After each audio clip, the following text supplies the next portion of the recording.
Hello guys teaching education में आप सभी का स्वागत है।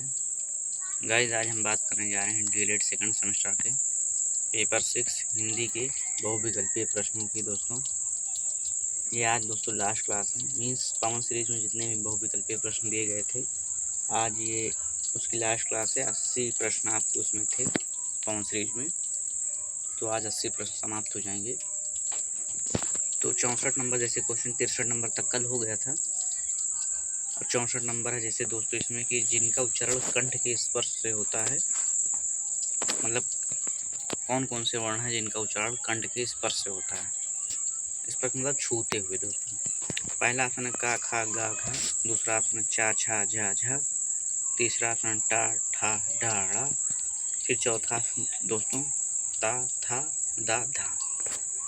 तो जिनका उच्चारण कंठ के स्पर्श से होता है वो है का खा गा घा। फिर 65 नंबर क्वेश्चन है दोस्तों कि ज्ञानार्जन और ज्ञान वृद्धि का साधन है। ज्ञानार्जन और ज्ञान वृद्धि का साधन है। ज्ञानार्जन का मतलब वो दोस्तों ज्ञान अर्जन का मतलब दोस्तों किसी स्थान पर जैसे विद्यालय जाकर कुछ चीज़ें सीखना। और फिर ज्ञान वृद्धि का क्या मतलब हुआ कि जो हम पहले से जानते हैं उसमें और आगे बढ़ें, ज्ञान वृद्धि। तो इसका जो साधन है पहला ऑप्शन है प्रत्यक्ष निरीक्षण तथा स्वानुभव। प्रत्यक्ष का मतलब डायरेक्ट में, मतलब डायरेक्ट मतलब जैसे मैंने बताया क्लास में जाकर आप टीचर पढ़ाए आप सम्मुख बैठे हुए सीखें तो प्रत्यक्ष हुआ। और निरीक्षण का मतलब वही हुआ कि आप जाएंगे तो वहाँ कुछ देखेंगे सीखेंगे कैसे क्या चीज़ है। स्व अनुभव का मतलब दोस्तों आप खुद के अनुभव या अपने स्वभाव से। फिर दूसरा आसन है विचार विनिमय एवं दूसरों से शिक्षा ग्रहण। तो इसका मतलब वो दोस्तों कि विनिमय का जैसे विचार मतलब जैसे कोई आपके दोस्त हों या शिक्षक हो उनसे आप अपने विचारों को बताएं और जो शिक्षक दें उनसे शिक्षा ग्रहण करें। मीन्स विचारों का आदान प्रदान दोस्तों विचार विनिमय। तीसरा आसन है स्वाध्याय तथा पठनाभ्यास। स्वाध्याय मतलब खुद से जो आप पढ़ रहे हैं, पठनाभ्यास मतलब पाठों को दोहराना या रिवीजन करना दोस्तों। फिर इसमें चौथा आसन उपयुक्त सभी। तो इसमें उपयुक्त सभी हो जाएंगे भैया, ज्ञानार्जन और ज्ञान वृद्धि का साधन है उपयुक्त सभी। फिर नेक्स्ट स्लाइड पर चलते हैं दोस्तों। 66 नंबर क्वेश्चन है कि विराम संबंधी समस्या का प्रमुख कारण। विराम संबंधी समस्या का प्रमुख कारण। पहला ऑप्शन विराम चिन्ह का ज्ञान न होना, दूसरा ऑप्शन आत्मविश्वास का अभाव, तीसरा ऑप्शन है उपयुक्त दोनों, चौथा ऑप्शन कोई नहीं। तो विराम संबंधी समस्या का प्रमुख कारण आत्मविश्वास का कोई नहीं। तो दूसरा जब गलत होगा तीसरा गलत होगा। इसमें हो जाएगा पहला ऑप्शन कि विराम चिन्हों का ज्ञान ना हो। फिर 67 नंबर क्वेश्चन है कि विवृत स्वर है कौन सा दोस्तों। पहला ऑप्शन है का और खा, दूसरा ऑप्शन है बड़ा और आओ, तीसरा ऑप्शन है चा और छा, चौथा ऑप्शन है टा और ठा। तो विवृत स्वर है दोस्तों आ और आओ। फिर नेक्स्ट स्लाइड पर चलते हैं दोस्तों। 68 नंबर क्वेश्चन देखते हैं कि आनंद का पर्यायवाची शब्द समानार्थी भी दोस्तों होता है। समानार्थी शब्द बताइए, अर्थ बताइए इसका समानार्थी। तो पहला ऑप्शन है मोद, दूसरा ऑप्शन है प्रमोद, तीसरा ऑप्शन सुख, चौथा ऑप्शन है उपयुक्त सभी। तो आनंद के दोस्तों सभी पर्यायवाची। आनंद का मतलब होता है दोस्तों सुख खुशी, मोद भी होगा प्रमोद भी होगा सुख भी होगा।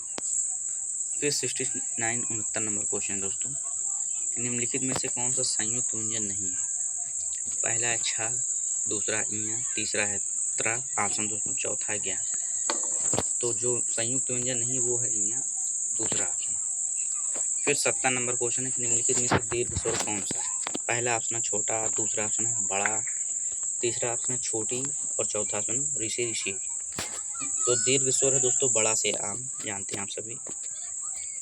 71 नंबर क्वेश्चन है कि किसके उच्चारण में निचला ओठ ऊपरी दांतों को स्पर्श करता है। नीचे वाला ओठ ऊपर के जो दांत से होते हैं उनको छुए, किसके उच्चारण में। पहला ऑप्शन है वाह, दूसरा ऑप्शन है बा, आप खुद बोल देख सकते हैं दोस्तों, और तीसरा ऑप्शन है आ और बा दोनों, और चौथा है कोई।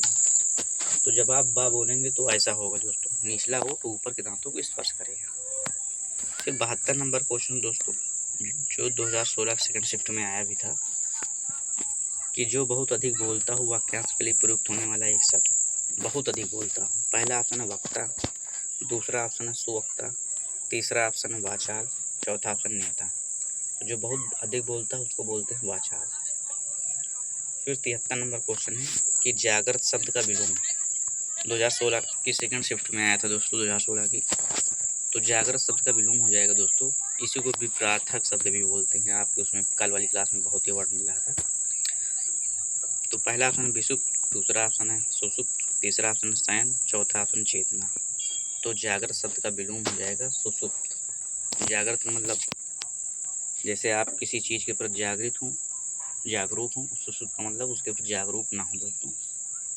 फिर चौथा 74 में 74 नंबर क्वेश्चन है कि सजग शब्द का पर्याय नहीं है। तो 3 कोई होंगे, एक नहीं होगा, वही आपको बताना है। पहला ऑप्शन है चौकस, दूसरा ऑप्शन है सचेत, तीसरा ऑप्शन है पहरेदार, चौथा ऑप्शन सावधान। तो सावधान भी सचेत का पर्यायवाची है और सचेत भी है दोस्तों। पहला ऑप्शन इसमें चौकस दोस्तों, ये भी होगा, लेकिन तीसरा ऑप्शन जो पहरेदार ये नहीं होगा। सजग, पहरेदार का मतलब देख रेख करने वाला दोस्तों, घर की या किसी बंगले की दोस्तों, ये सब। 75 नंबर क्वेश्चन है दोस्तों, ये भी 2016 सेकंड शिफ्ट में आया था कि महाकवि शब्द में प्रयुक्त समास है। तो पहला ऑप्शन कर्मधार है, दूसरा ऑप्शन अव्ययभाव, तीसरा ऑप्शन तत्पुरुष, चौथा ऑप्शन बहुब्रीहि। तो महाकवि शब्द में प्रयुक्त समास है कर्मधार है दोस्तों। फिर 76 नंबर क्वेश्चन है कि रानी केतकी कहानी के रचयिता कौन है, इसके लेखक कौन है। पहला ऑप्शन किशोरीलाल गोस्वामी, दूसरा ऑप्शन जयशंकर प्रसाद, तीसरा ऑप्शन इंसा अल्लाह खां, चौथा ऑप्शन प्रेमचंद। तो रानी केतकी कहानी का रचयिता दोस्तों इंसा अल्लाह खां।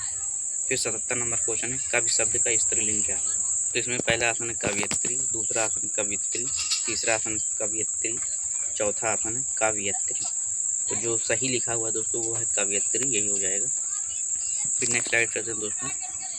78 नंबर क्वेश्चन है कि व्याकरण में वचन का सही अर्थ क्या है। दोस्तों 2017 में आया हुआ क्वेश्चन है। पहला ऑप्शन है प्रतिज्ञा, दूसरा ऑप्शन है संख्या, तीसरा ऑप्शन बोली, चौथा ऑप्शन भाषा। तो व्याकरण में वचन का सही अर्थ है संख्या, वचन का अर्थ सही संख्या है। फिर 79 नंबर क्वेश्चन है कि अच्छाई, मानवता, बचपन किस संज्ञा के उदाहरण है। पहला ऑप्शन जातिवाद वाचक संज्ञा, दूसरा ऑप्शन व्यक्तिवाचक, तीसरा ऑप्शन भाववाचक, चौथा ऑप्शन द्रव्यवाचक।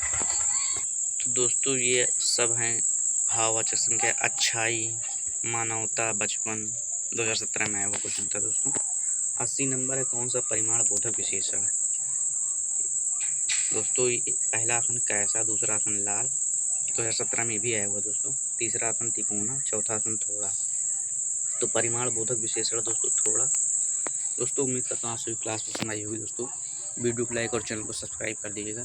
थैंक यू दोस्तों, हम सभी नेक्स्ट क्लास में मिलते हैं।